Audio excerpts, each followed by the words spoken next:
This beautiful woman is Isabella, but she is more familiarly called Izzy. She is a professional hairdresser in a small, but well-known salon in New York City. Izzy is a very nice person. Wherever she goes, she always gives donuts to the children and neighbors. That morning, when Izzy left for work, she was shocked to see her salon on fire. After the fire was extinguished, the assistant of the salon's landlord, Doug, asks for payment for the damage. So, she gives the money she had saved for traveling the world. On the other hand, in a 5-star hotel, there is a handsome prince from Lavinia country. His name is Thomas. At that time, he was visiting New York to attend a dinner with his fiancée's family.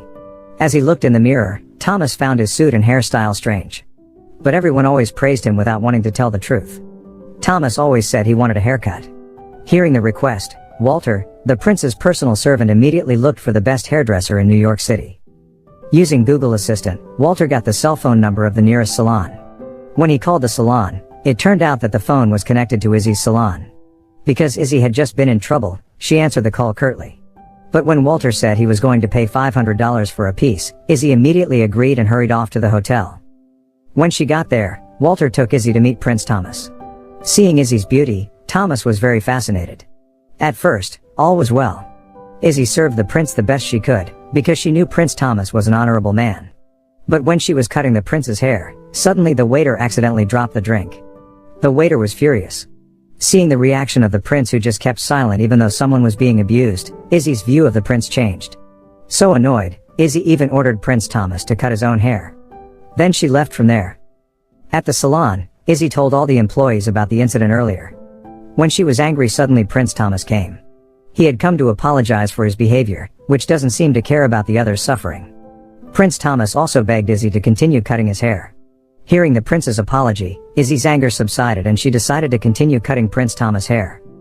When finished, Prince Thomas was amazed by the hairstyle. Now, he's really cool. Before returning to the hotel, Prince Thomas asked Izzy to accompany him for a short walk around New York. Along the way, the two of them chatted and joked about the funny things of the day. At that moment they became close. The next day, Prince Thomas goes to Lauren's house. Lauren is his fiancée. Prince Thomas and Lauren don't actually love each other.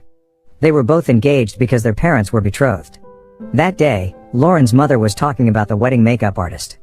She is confused where can she find a good makeup artist for her daughter's wedding. Walter then suggested that they can use the services of Izzy's salon. Because yesterday Thomas himself had proved the results of Izzy's work. Hearing the recommendation, Lauren's mother agreed. That afternoon, Walter met Izzy in person to convey an offer from Lauren's mother. When told that the fee was $50,000, without thinking, Izzy accepted it happily. A few days after everything was ready, Izzy and her two best friends, who were also the best employees at her salon, went to Lavinia. Arriving at the royal palace, Walter showed them their room. Izzy's room is separate. She got a much bigger private room, and Walter told her that Prince Thomas had prepared this room for Izzy as his special guest. The next day, Izzy and her two assistants were tested by the butler of the palace. The butler explained, before starting to do the makeup on the D-Day, the three of them had to pass the trial makeup on the three maids. However, only Izzy had good results and passed the test, while her two friends did not pass. They are required to attend training until they are deemed worthy of dressing up for the royal wedding. Because she was tired of waiting, Izzy chose to go around enjoying the beauty of Lavinia. In the middle of the road, she accidentally entered a small village across the tracks. The people there looks poor and much different from the conditions around the palace. In the afternoon, when they got home, Prince Thomas and Lauren met Izzy at the gate, who was giving donuts for all maids. Prince Thomas then introduced Izzy to Lauren. Not only Thomas, even Lauren, who is a girl, is amazed by Izzy's cheerfulness and kindness. In the evening, Walter reported that he had seen Izzy leaving the palace alone. Worried, Prince Thomas hurried to change clothes and then followed Izzy. When they met, Prince Thomas said that he would accompany her. Izzy was also honored because the prince wanted to accompany her for a walk. When Izzy asked him to go to the village across the tracks, Prince Thomas looked terrified. Since childhood he was forbidden to go there because the area was dangerous. But Izzy didn't care, she was still going there. Even though it was late, when they arrived, it turned out that the situation there was far from what Prince Thomas had imagined. The whole village was busy partying, enjoying food and dancing. Even the children joined the party happily. Izzy said from now on, Prince Thomas won't have to be afraid anymore. She invites him to dance with the villagers. Finished dancing, Izzy was invited by a girl to see the conditions in her school. When she entered, she was surprised by the condition of the classroom where the children studied. All the students sit on the floor without a single table or chair. Izzy is concerned. Why in a country as beautiful as this there are still people who live in poverty? Izzy and Thomas looking at the beautiful night sky. There, Izzy told Thomas that her first love was her own father. In the past, when she was a kid, her father once came home on a white horse and took her around the city like a prince picking up a princess. Until now, that moment has been the most romantic moment in her life. Hearing the story, Thomas smiled. The next day at breakfast, Thomas asked the king about the reason he was never told about the remote village across the railroad tracks. But instead, his father ordered Thomas not to interfere in government affairs and just focus on preparing for the wedding. Although disappointed, but he couldn't fight back and he was forced to obey the orders of the family. In the afternoon, Izzy goes to see the palace gatekeeper for help. She plans to distribute flyers to the villagers around the palace, so that those who can afford to donate their belongings to help the children in the village across the tracks. Later, the collected items will be accommodated first in the gate guard post. After that, Izzy started distributing her flyers. Not only that, Izzy also asked for the help of her 2 assistants and the palace kitchen staff to make delicious food. The next day, Izzy was surprised to see so many donations given by people. Not long after Thomas came, Izzy told him the plan. Thomas was even more amazed by her. He also wanted to donate some items that were still fit for use from the palace warehouse. On the other hand, while trying on a wedding dress, Lauren's mother accidentally catches Izzy and Thomas. Suspecting that they have a special relationship, Lauren's mother begins to follow them. After loading everything into the car, Izzy and Thomas set off for the village across the tracks. When they arrived, they were immediately greeted by dozens of school children. Izzy started distributing the items. Seeing the happy faces of the children, Thomas was happy. A lifetime to be a crowned prince, this is the first time he felt the warmth, when he saw his people happy. But in the midst of joy, from a distance, Lauren's mother, who did not accept her future son-in-law being taken away, secretly took a photo of the 2 of them. The next morning, the king looks shocked when he reads the news in the newspaper. In the news, it is written that Izzy is an evil seductress who wants to destroy Prince Thomas' marriage.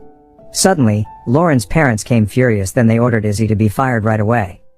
In the afternoon, after reading the news, Thomas panicked and hurriedly looked for Izzy throughout the palace.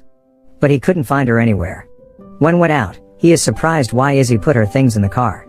No matter how hard Thomas pleaded, Izzy still had to go because she didn't want this slander to ruin Thomas's marriage.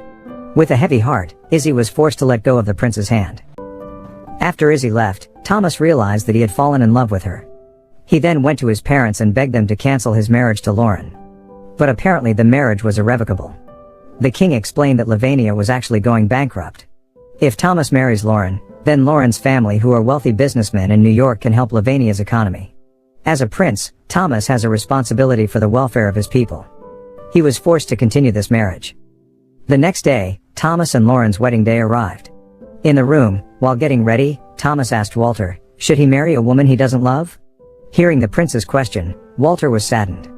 Walter was the only person who understood Thomas because he had accompanied the prince from childhood until now. In the past, maybe Walter always lied so as not to offend the prince. But now, he felt it was time to be honest. Walter then told Thomas to go chasing his love or else he would feel the biggest regret in his life. Hearing that honesty, Thomas was very happy and he rushed to meet Lauren. Nervously, Thomas tried to tell her that he wanted to cancel their wedding. But instead of being angry, Lauren was actually happy. In fact, she also didn't want to marry a man she didn't know. Lauren even encouraged Thomas to go after Izzy to New York. She said that she would help explain to her parents. Meanwhile, after a long journey, Izzy finally arrived at her salon. As usual, whenever there was a problem, the assistant of the salon's landlord would come. Again, he tried to blackmail Izzy. But this time Izzy wasn't afraid. Firmly, she said that she had met the landlord. And it turns out that the landlord is not angry at all but instead apologizes because there are often electrical shorts in the building. Even the landlord also said that he had repeatedly ordered his assistant to fix the electricity. Now, Izzy was threatening him. If he is still bothering her, then she will complain to the landlord. Without saying much, the assistant of the salon's landlord left. That night, the whole family, friends and neighbors throw a small party to cheer up Izzy, so that she won't be sad anymore. In the middle of the party, Izzy went out for a while to get some fresh air. While gazing at the beautiful stars, she suddenly heard the sound of horses' footsteps. The prince appeared riding a white horse. He went upstairs and approached Izzy. He explained everything, then with great gentleness, the prince expressed his love. They both kissed under the beautiful stars. That time, Walter and Izzy's best friends came. They cheered for Prince Thomas. Then Prince Thomas asked Izzy went around the city on a white horse just like the romantic things that a father once did to his little daughter.